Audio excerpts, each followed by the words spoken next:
Hindi, may nagtatanong lang na ano, taga Rosario, Cavite na ano. Ayoko ng pangalanan. Hindi po. Confirm niya lang kung ano yung legit ba yung sa Italy. Sabi ko, ba't ka nagtatanong man ng maraming ex-sitter? Ikaw sa sarili mo, malalaman mo naman eh. Tama ba ako doon? Tama po, tama. Kasi hindi naman ako mo-play safe. Basta sabi ko, ikaw sa sarili mo, hindi mo na kailangan magtanong. Sabi, kaya nagtanong ako dito sa flooding na ano, pwede bang i-invite siya na mismo makarinig? Hindi po. Mama Mary, ito yung bagong actor from New Zealand ka po, kapatid, di ba? Si ano po, kapatid, ito pong si Myra Rason, pinsang buo po ito ni Daniel Rason.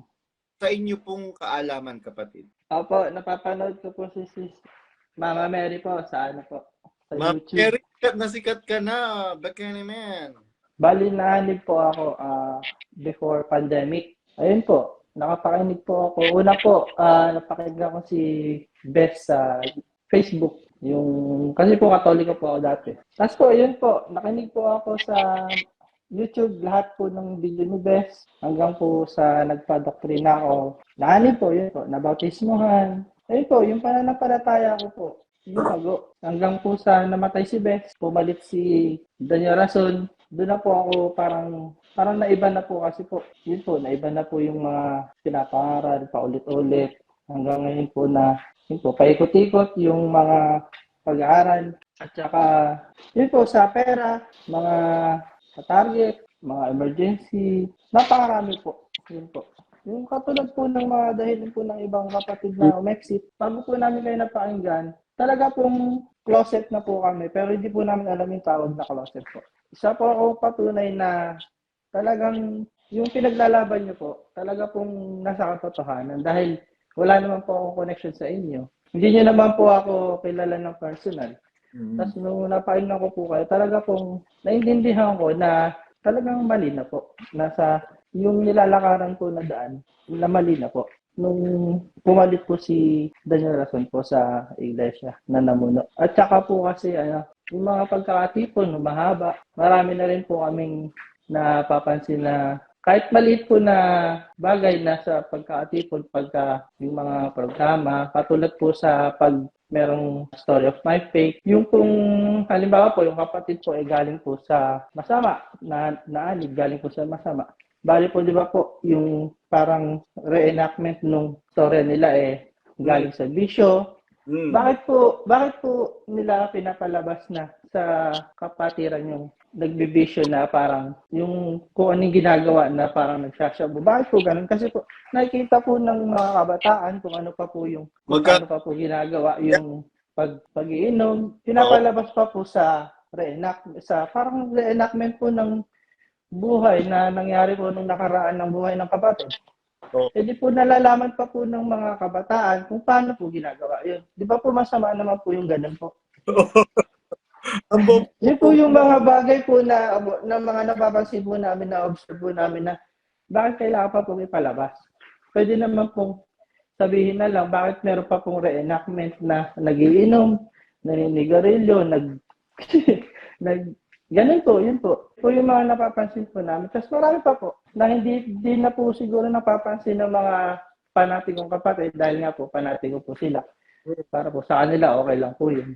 Parang ganun po. Actually, maraming mga kapatid na nag-question na hindi sila sang-ayon sa mga pamamalakad, first rason na sabi niyang new perspective. Kaya lang, you are not allowed to talk. Ginawa nilang pipi, bulag, at bingi ang mga kapatid.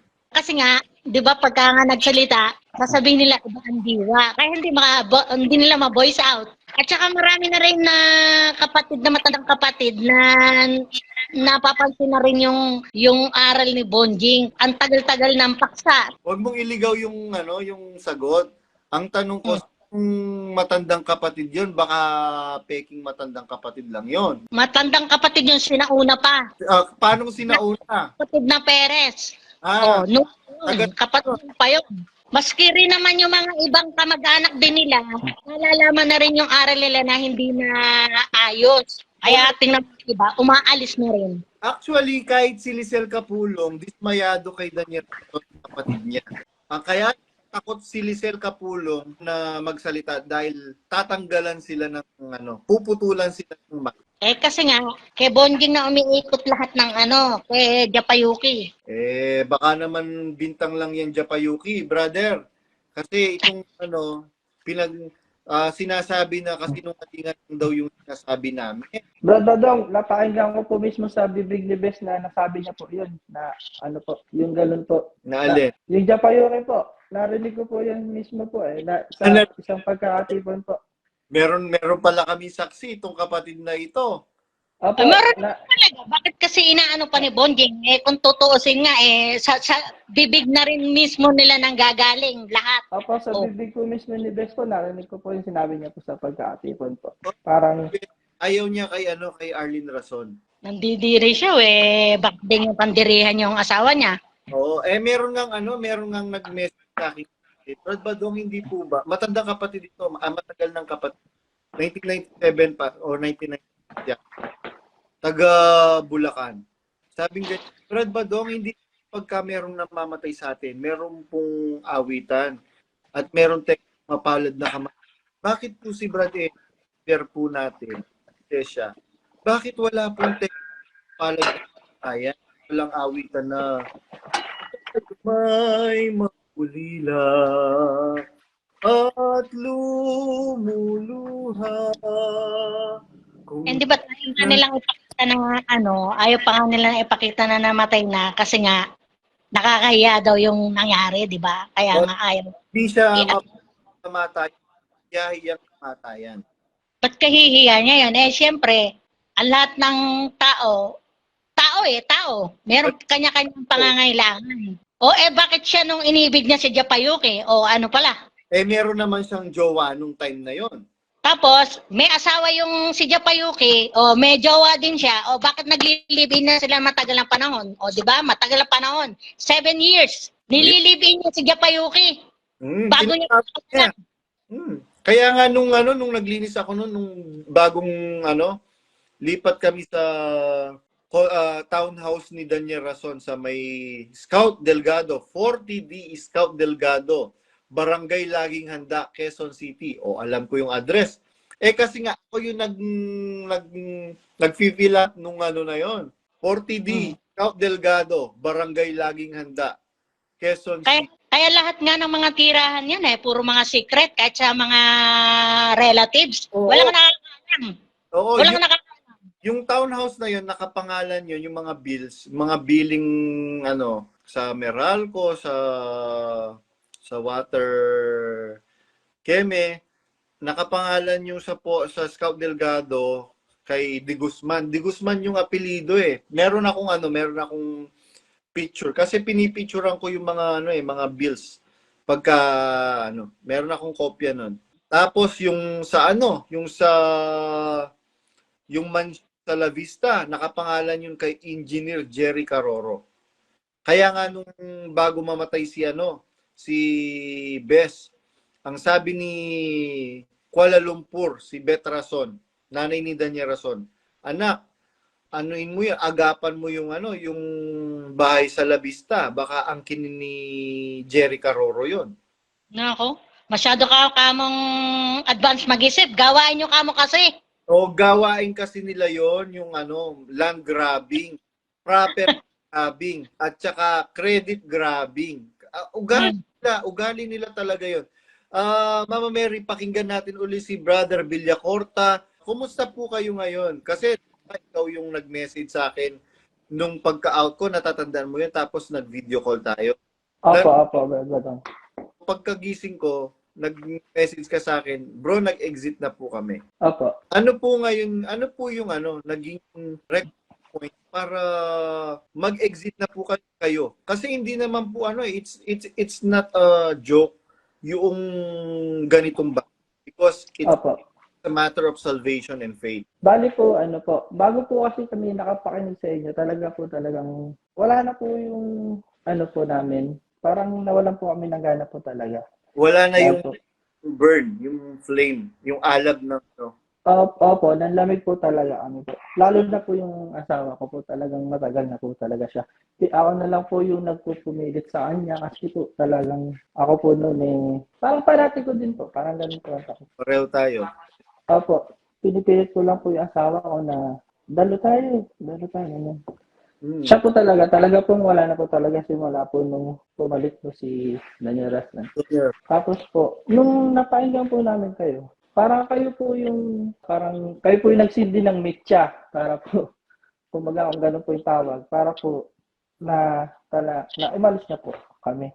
Totally Nung bumitaw. lahat po ng napakinggan ko po sa inyo namin, yan po kay Mama Mary Rason, lahat po ng sinabi niya na mga katotohanan niya, siniwalat na po doon. Sa mga video niyo po na napakinggan po namin sa YouTube. Yun na po yung parang nag-udyok sa amin na lumabas na. Dahil wala na, dahil para saan pa po kung mananatili po kami kung ganun lang po pala. Exact. Para Wala sa na po. Opo. Parang niloloko lang po namin yung sarili namin na magpatuloy. Dahil wala na rin po nangyayari, wala na po kami natututunan. Pag dumadalo po kami sa Zoom, di na po kami humaharap. Tinutulugan na lang po namin. Ay, brother, speak of Zoom. Merong mga kapatid na silent exiter, hindi alam ng mga kapatid sa lokal, ng mga manggagawa, na silent exiter na yung mga kapatid na binibigyan nila ng Zoom link, no? Ngayon, pagka dumadalo, nanonood na lang sila ng kung ano-ano kasi ano bang mapupulot mo pang aral? Mas may mapupulot ka pang aral nga sa ibang mga show. Kami nga po, Brad Badong, natutulog po.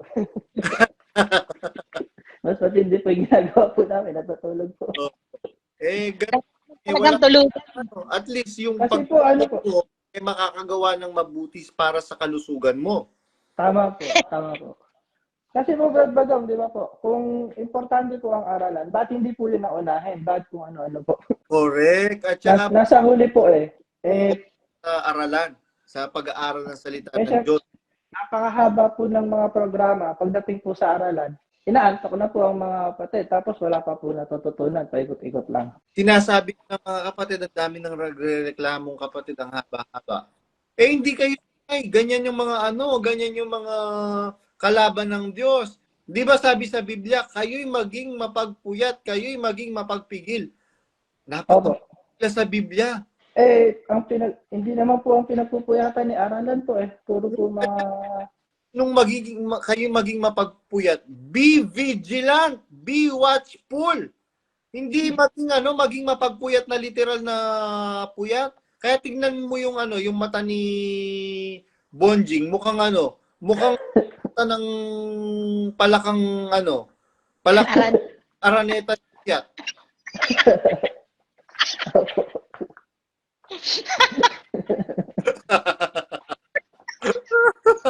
Ay ngayon kapatid, ilang araw na kayong laya sa kulto ni Daniel Rason? Siguro po 5 araw po.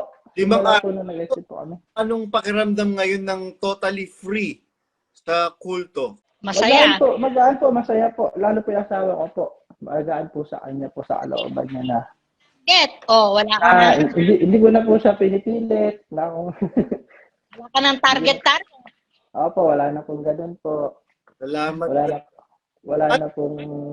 Ano naman ang papayo mo, brother, sa mga kapatid na nag-oobserba pa, nag-aalangan pa na pag umalis kami dito, saan pupunta? Magtitiis na lang kami dito. Yun po, masasabi ko po, gaya po ng sabi nyo, sa mga tanong nila sa isip nila na pag lumabas sila, saan sila pupunta. Masasabi ko lang po na kung talagang wala na po silang gana sa pagdalo sa mga religion. Kung nahihirapan na po sila sa, lalo po financially po, talagang mahirap po talaga dito po sa lugar namin.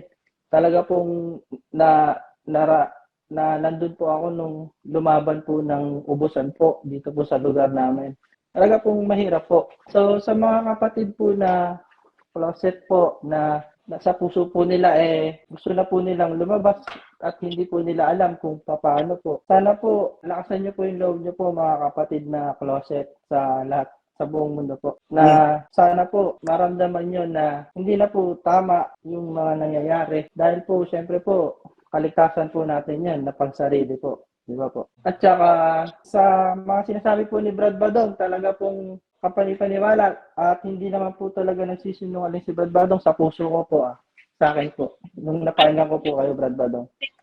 Dahil hindi naman po magsasalita si Brad Badong ng ganyan kung kung wala po siyang nalalaman, kung hindi niya po naranasan yung mga naranasan niya na kinukwento niya sa mga live. Kasi Kasi po, sabi nila, sasama ba kayo kay Badong? Hikayat ba kita na mag-join sa akin? ay, hindi po, Brad Badong, hindi po. Hindi po mga kapatid, wala po kaming connection ni Brad Badong, talaga po talagang nakita, na dumaan lang po talaga sa feed ko yung video niyo po sa Facebook. Sinabi ko po sa sarili ko, sino ba itong nagsasalita na to na ito ba yung pinapasaringan ni Daniel Razon sa mga Oo, pagkakatipon na Gusto niyang... kala ko po kasi noon po, ewan ko po siya rin po, si Ulysses po.